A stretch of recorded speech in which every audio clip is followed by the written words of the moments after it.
ဒီနေ့မှာတော့အကုသိုလ်စိတ်12မျိုးရဲ့အကြောင်းကိုနည်းနည်းလေးလေ့လာကြည့်ကြရအောင်ဗျအကုသိုလ်စိတ်ဆိုတာကပြည့်ရှိတဲ့စိတ်တွေကိုအကုသိုလ်စိတ်တွေလို့ခေါ်ပါတယ်အကုသိုလ်စိတ်ကိုသုံးပုံကြည့်မယ်ဆိုရင်လောဘမှုစိတ်ဒေါသမှုစိတ်မောဟမှုစိတ်ဆိုပြီးတော့3မျိုးရှိပါတယ်လောဘမှုစိတ်ဆိုတာကအရေးအတွက်အပြင်ဆိုရင်10မျိုးဒေါသမှုစိတ်က2မျိုးမောဟမှုစိတ်က2မျိုးရှိပါတယ်လိုချင်တတ်မှတ်မှုတွေလောဘရင်ခံတဲ့စိတ်ဒီလောဘမှုစိတ်စိတ်ဆိုးစိတ်ပြတ်မှုဒေါသတွေရင်ခံတာဒီဒေါသမှုစိတ်မတိတွေ့ဝေမှုမောဟရင်ခံတာသည်မောဟမှုစိတ်ဖြစ်ပါတယ်ဒါမှာလောဘမှုစိတ်ကိုရင်လေ့လာကြည့်ကြတဲ့အခါမှာလောဘမှုစိတ်10မျိုးကဘာတွေလဲဆိုရင်သောမနတသဟကုဒိဋ္ဌိကတတံပယောအသင်္ခါရိကစိတ်တစ်မျိုးသောမနတသဟကုဒိဋ္ဌိကတတံပယောတသင်္ခါရိကစိတ်တစ်မျိုးသောမနတသဟကုဒိဋ္ဌိကတဝိပယုအသင်္ခါရိကစိတ်တစ်မျိုးသောမနတသဟကုဒိဋ္ဌိကတဝိပယုတသင်္ခါရိကစိတ်တစ်မျိုးဥပိ္ပခသဟကုဒိဋ္ဌိကတတံပယုအသင်္ခါရိကစိတ်တစ်မျိုးဥပိ္ပခသာကုဒိဋ္ဌိကတတံပယုတသင်္ခါရိကစိတ်တစ်မျိုးဥပိ္ပခသာကုဒိဋ္ဌိကတဝိပယုအသင်္ခါရိကစိတ်တစ်မျိုးဥပိ္ပခသာကုဒိဋ္ဌိကတဝိပယုတသင်္ခါရိကစိတ်တစ်မျိုးဆိုပြီးတော့စုစုပေါင်း10မျိုးရှိပါတယ်လောဘမှုစိတ်10မျိုးရှိပါတယ်เนาะလောဘကိုယဉ်တည်တဲ့စိတ်က10မျိုး10စားရှိတယ်အဲ့ဒီထဲမှာသူ့ရဲ့အဓိပ္ပာယ်လေးတွေလိုက်ကြည့်တဲ့အခါကျတော့ဒီ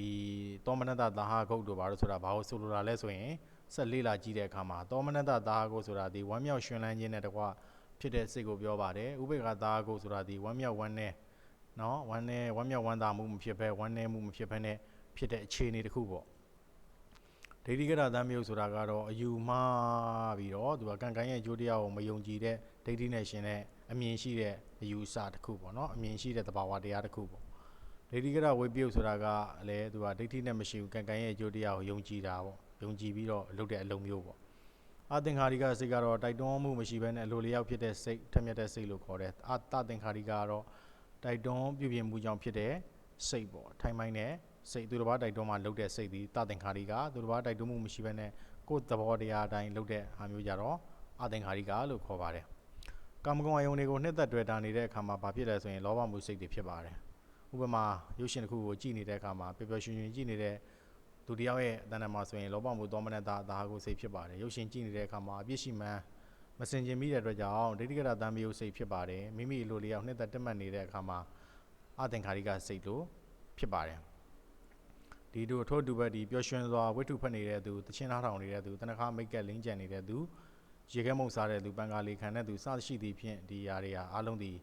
ီပြုလုပ်နေတဲ့ဆောင်ရွက်နေတဲ့ပုံကိုယ်တွေဟာဒီသူတို့ရဲ့စိတ်တန်တန်မှာလောဘမှုသောမနတသဟကုဒိဋ္ဌိကတတံပယုအသင်္ခါရိကစိတ်ဖြစ်ပါတယ်ဝမ်းမြောက်ဝမ်းနည်းမဖြစ်ဘဲနဲ့เนาะအာယုံခံစားမယ်ဆိုလို့ရှိရင်လည်းပဲဥပေက္ခသဟကုစိတ်เนาะအပြစ်ရှိတယ်လို့စင်ကြင်မိတယ်ဆိုလို့ရှိရင်သူကဒိဋ္ဌိနဲ့မရှင်တဲ့အတွက်ကြောင့်ဒိဋ္ဌိကတဝိပယုသူတစ်ပါးတိုက်တွန်းမှပြုလုပ်တယ်ဆိုလို့ရှိရင်တော့သူကတသင်္ခါရိကစိတ်ဆိုပြီးတော့ဖြစ်ပါတယ်ဒါကလောဘမှုစိတ်ရဲ့ရှင်မျိုးရဲ့သဘောတဘာဝလေးတွေပါနောက်တစ်ချက်ဆက်ကြည့်တဲ့အခါကျတော့ဒေါသကိုအရင်တည်တဲ့စိတ်က2မျိုးရှိတယ်ဘာလဲဆိုရင်ဒေါမနတသဟကုပဋိကတံမယုအသင်္ခါရိကစိတ်တစ်မျိုးဒေါမနတသဟကုပဋိကတံမယုတသင်္ခါရိကစိတ်တစ်မျိုးဆိုပြီးတော့ရှိပါတယ်2မျိုးရှိပါတယ်စိတ်ကသူရဲ့အဓိပ္ပာယ်ပါဆိုရင်ဒေါမနတသဟကုဆိုရင်စိတ်ဆင်းရဲခြင်းနဲ့တကွာဖြစ်တာသည်ဒေါမနတသဟကုပဋိကတံမယုဆိုတာကဘာလဲဆိုရင်အမြတ်ဒေါသနဲ့ရှင်တာသည်ပဋိကတံမယုစိတ်ဆိုးစိတ်ပြတ်စိတ်ဆင်းရဲနေတဲ့အခါတိုင်းတွေမှာဒေါသမှုစိတ်နဲ့တကွာဖြစ်ပါတယ်ဒေါသမှုစိတ်ဖြစ်တိုင်းမှာလည်းပဲစိတ်ပူလောင်ဆွေးမြေ့ပြီးတော့ဒေါမနတဝေဒနာဖြစ်ပေါ်ပြီးတော့ပဋိကခေါ်ဒေါသစေတသိက်နဲ့ရှင်ပြီးတော့ဖြစ်ပါတယ်ဒါကြောင့်ဒီလိုလျောက်ကိုလိုလျောက်ဒီစိတ်ဆိုးစိတ်ပြတ်နေမှာဆိုရင်အသင်္ခါရိကစိတ်ဖြစ်မယ်သူတစ်ပါးတိုက်တွန်းပြောဆိုမှုကြောင့်စိတ်ဆိုးစိတ်ပြတ်မှုတွေဖြစ်လာတယ်ဆိုရင်တော့တသင်္ခါရိကဖြစ်ပါတယ်နော်နောက်တစ်ချက်ကမောဟမှုစိတ်2မျိုးပေါ့မောဟမှုစိတ်2မျိုးကဘာလဲဆိုရင်ဥပေက္ခသာကုတ်ဝိသိကိစ္စတံပယုတ်တစ်ပါးဥပေက္ခသာကုတ်ဥဒိစ္စတံပယုတ